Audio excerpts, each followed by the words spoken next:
Good morning, all of you, 7th standard. Today we discuss our next topic, property and natural resource. Properties of natural resource. Property of natural resource. Property म्हणजे नैसर्गिक संसाधनांचे गुणधर्म. नैसर्गिक संसाधने म्हणजे कोणते? आपल्याला माहिती आहे नॅचरल रिसोर्स म्हणजे एअर, लँड, वॉटर. मग त्याच्यामध्ये आपण फर्स्ट डिस्कस करणार आहोत एअर. फर्स्ट डिस्कस करणार आहोत कशाबरोबर? Air. Properties of natural resource. Natural resource म्हणजे air, land. Okay, this is a natural resource. Natural resource म्हणजे नैसर्गिक संसाधने, म्हणजे जे नेचरमध्ये प्रेझेंट आहे, नेचरमध्ये आहेत, त्याला नॅचरल रिसोर्स म्हणतात. मग त्याचे प्रॉपर्टी म्हणजे काय? त्याचे गुणधर्म. त्याचे प्रॉपर्टीज म्हणजे काय? त्याचे गुणधर्म. Okay, first is we discuss with properties of air. First is discuss with properties of air म्हणजे हवेचे गुणधर्म. Air is all around us. म्हणजे एअर काय आहे? ऑल अराउंड अस आहे, म्हणजे आपल्या आजूबाजूला सगळीकडे काय आहे? एअर आहे. आपल्या अराउंड अस म्हणजे आपल्या आजूबाजूला. We cannot see it. We cannot see it म्हणजे हवेला आपण बघू शकत नाही. It we feel the presence of us. परत त्याचं आपण काय करू शकतो? त्याचं संवेदन किंवा त्याला आपण काय करू शकतो? काय म्हणतात त्याला? स्पर्श त्याचा आपण काय करू शकतो? जाणू शकतो. म्हणजे हवेचा स्पर्श जाणू शकतो, फक्त त्याला बघू शकत नाही, पण ते आपल्या अराउंड मध्ये आहे. When we inhale, air is taken through the nose. म्हणजे जेव्हा तुम्ही एअर आत घेता, म्हणजे हवा इनहाल करता. इनहाल म्हणजे ते कुठनं जाते? नोज मधनं आत जाते. हवा काय होते? इनहाल होते, म्हणजे नोज मधनं काय होते? ती आत जाते. तुम्ही एअर बलूनचा विचार करा. एअर बलून, त्याच्यामध्ये एअर गॅस भरलेला असतो. जेव्हा तुम्ही त्याला पिन लावला तर गॅस काय होतो? रिलीज होतो आणि फुगा काय होतो? तो फ्लॅट होतो. जे राऊंड कशामुळे त्याला स्ट्रक्चर येतं? त्या फुग्याला, त्या बलूनला एअर, प्रेझेन्स ऑफ एअर. पण जेव्हा ते एअर, जेव्हा त्याला पिन टोचतो, ते एअर काय होते? प्रेझेन्स ऑफ एअर रिलीज होतो आणि त्याचा पूर्ण ते फ्लॅट होतो. म्हणजे वेन वी इनहाल एअर, म्हणजे जेव्हा तुम्ही एअर म्हणजे हवा शरीरात घेता, ते कोणत्या याच्यात घेता? नोज, नाकाच्या वाटेत आत घेता. If we blow on our hand through our lips, we can feel air. म्हणजे तुम्ही असं our hand through our lips we can feel air. म्हणजे तुम्ही असं पूर्ण असा हात पुढे घेतला आणि आपले लिप्सनं किंवा तोंडावाटे हवा एअर रिलीज केला, तर तुम्ही काय करता? असा हात पुढे घेऊन त्याच्यामुळे असं तोंडावाटे जर तुम्ही काय केला? एअर थ्रो केला, म्हणजे हवा तोंडावाटे बाहेर सोडला, तर ती हवा काय होते? तुम्हाला फील होते. हँडला काय होते? हाताला तुमच्या असं केल्यावर हवा फील होते ना तुम्हाला, तसे ते सांगितलं. Air is the mixture of gases. Air काय आहे? Mixture of gases. म्हणजे हवेमध्ये वेगवेगळे वायू आहेत. Air is the mixture of gases म्हणजे हवेमध्ये वेगवेगळे काय आहेत? वायू आहेत. It has mass and weight. म्हणजे त्या गॅसेसला मास आहे. मास म्हणजे वस्तुमान आहे आणि वेट पण आहे. वस्तुमान आणि वजन पण आहे. इट हॅज मास. मास म्हणजे वस्तुमान. वस्तुमान म्हणजे त्याच्यात काय आहे? मॅटर आहे. मॅटर म्हणजे त्याच्यामध्ये द्रव आहे. आणि वेट तुम्हाला माहितच आहे. Okay, the mole of the gases in air constant motion. The mole of the gases in air is constant motion. म्हणजे एअर मध्ये असलेले जे गॅसेसचे रेणू आहेत. मोल म्हणजेच काय? मॉलिक्यूल. मोल म्हणजेच काय? मॉलिक्यूल. मोल म्हणजेच काय? मॉलिक्यूल. मॉलिक्यूल म्हणजे रेणू. म्हणजे the mole of the gases, मोल म्हणजे वायूचे जे रेणू आहेत in the air is constant motion.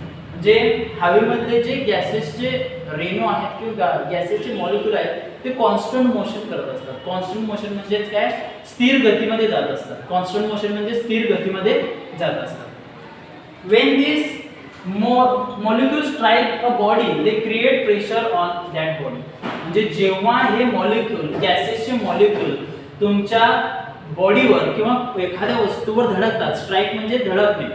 म्हणजे एअर मधले जे गॅसेस आहेत, जे तुमच्या हाताला धडकले, मॉलिक्यूल ऑफ गॅसेस हाताला धडकले, तर दे क्रिएट प्रेशर. ते प्रेशर क्रिएट करतात तुमच्या हातावर. म्हणजे एअर मध्ये असलेले जे गॅसेस तुमच्या हातावर जर धडकले, मॉलिक्यूल ऑफ गॅसेस म्हणजे वायूचे रेणू हातावर धडकले, तर ते प्रेशर क्रिएट करतात आणि ते प्रेशर तुमच्या हाताला जाणवतात किंवा पूर्ण आजूबाजूला जाणवतात. त्याला काय म्हणतात? Atmospheric pressure. म्हणजे एअर मध्ये असलेले गॅसेस प्रेशर क्रिएट करतात. म्हणजे हवेमध्ये असलेले वायू काय करतात? दाब म्हणजे स्ट्राईक करतात प्रत्येक ईच अँड एव्हरी बॉडीवर. मग ते पत्रे असून दे, ते होम असून दे, व्हेकल्स असून दे, याच्यावर त्याला ॲटमॉस्फेरिक प्रेशर म्हणतात. त्या म्हणतात ॲटमॉस्फेअर म्हणजे हवेचं किंवा वातावरणातील दाब. Atmospheric pressure is the same in all direction. Okay, atmospheric pressure, this point, atmosphere pressure definition, and this point is very important for your examination. Atmospheric pressure is the same in all direction. म्हणजे atmospheric pressure म्हणजे हवेचा दाब हा वातावरणाचा दाब हा सगळीकडे कसा असतो, सेम असतो, सारखा असतो. Okay. 1,01,400 newton per square metre is the atmospheric pressure.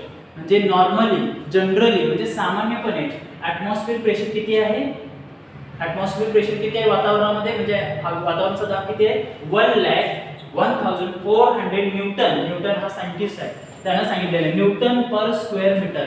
म्हणजे प्रत्येक मीटरला 1,01,400 न्यूटन एवढं ॲटमॉस्फेरिक प्रेशर सगळीकडे आहे, सारखा. ओके. द मोर फोर्सफुली, आता तुम्हाला इथे एक एक्सपेरिमेंट दाखवलाय. त्या एक्सपेरिमेंट मध्ये एक स्ट्रॉ घेतलेला आहे, स्ट्रॉ घेतलेला आहे आणि त्याच्यामध्ये पाणी भरलेलं आहे त्या बॉटलमध्ये. ते स्ट्रॉ तुम्ही सडनली बुडवायचं असं. बुडवल्यावर काय होईल, त्या स्ट्रॉ मधून पाणी बाहेर होईल. असं फाउंडेशन ऑफ वॉटर तयार होईल. जसं कारंजा येतो, दिसतं ना की एक मोठा पाणी ग्लासमध्ये पाणी घ्या, एक स्ट्रॉ घ्या आणि पटकन बुडवा, त्या स्ट्रॉ मधून पाणी असं बाहेर पडेल. मग फाउंडेशन ऑफ वॉटर म्हणजे, फाउंडेशन वॉटर म्हणजे पाणी अशा प्रकारे बाहेर येतं. जसं एक फाउंडेशन, एक काय असतं, झरा जसा असतो तसा. ओके. स्ट्रॉ म्हणजे काय झालं, काय घडलं याच्यामध्ये, तर त्याला बर्नॉलिस प्रिन्सिपल म्हणतात. बर्नॉलिस प्रिन्सिपल म्हणजेच काय, अपोजिट फोर्स खालनं फाउंडेशन मधनं लागतो. अपोजिट फोर्स म्हणजे विरुद्ध बल त्याच्या पायातनं लागतं. म्हणजे इथनं विरुद्ध बल तयार होतं, इथनं काय होतं, अपोजिट फोर्स तयार होतो खालून. त्यामुळे ते फाउंडेशन म्हणजे असं कारंजा उडल्यामुळे होतं. हे बर्नॉलिस नावाच्या सायंटिस्टनं सांगितलं. कोण सांगितलं, बर्नॉलिस नावाच्या सायंटिस्टनं सांगितलं, म्हणून याला बर्नॉलिस प्रिन्सिपल म्हणतात. बर्नॉलिस नावाच्या सायंटिस्टनं सांगितलं म्हणून बर्नॉलिस प्रिन्सिपल म्हणजे काय, बर्नॉलिझमचं तत्व.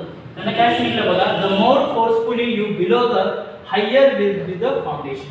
फाउंडेशन म्हणजे काय, की इथं फोर्स जो लागलेला आहे तो कुठं हायर आहे, फाउंडेशन म्हणजे. फाउंडेशन म्हणजे याच्या खाली स्ट्रो तुम्ही बुडवतात, त्या स्ट्रोच्या खाली काय तयार होतं, फोर्स तयार होतं, बल तयार होतं. आणि या बलमुळे हे असं काय तयार होतं, फाउंडेशन तयार होतं, फाउंडेशन ऑफ वॉटर तयार होतं. म्हणजे इथं फोर्स तयार होतो. बिलो म्हणजे खाली, बिलो म्हणजे खाली या स्ट्रोच्या फोर्स तयार होतं आणि या फोर्समुळेच काय तयार होतं, फाउंडेशन ऑफ वॉटर तयार होतं. फाउंडेशन ऑफ म्हणजे इथं बिलो म्हणजे या पाण्याच्या खाली फोर्स तयार होतं. मोर फोर्स म्हणजे जास्त फोर्स तयार होतो, जास्त बल तयार होतं आणि या बलामुळे फाउंडेशन ऑफ वॉटर तयार होतं. Okay. Air pressure at two different two different place. म्हणजे एअर प्रेशर हा कसा असतो, वेगवेगळ्या ठिकाणी वेगळा असतो. त्याच्यामध्ये दोन टाइप्स आहेत एअर प्रेशरचे, higher pressure and lower pressure. Higher pressure आणि lower pressure, this is a two types of pressure. Okay. Winds effect the air pressure. Winds म्हणजे जिथं वादळे येतात तिथं एअर प्रेशर चेंज होतो. मग हायरचं लोअर होईल, लोअरचं हायर होईल. वाइंड म्हणजे वादळे किंवा हवा सुटल्यावर, वाइंड म्हणजे हवा सुटल्यावर प्रेशर काय होतं, चेंज होतो. Higher to lower, lower to higher होतो. Okay, I have made this video. Guru grabs over and watch it carefully. If any doubts, you ask me suddenly in chat box. Okay, thank you.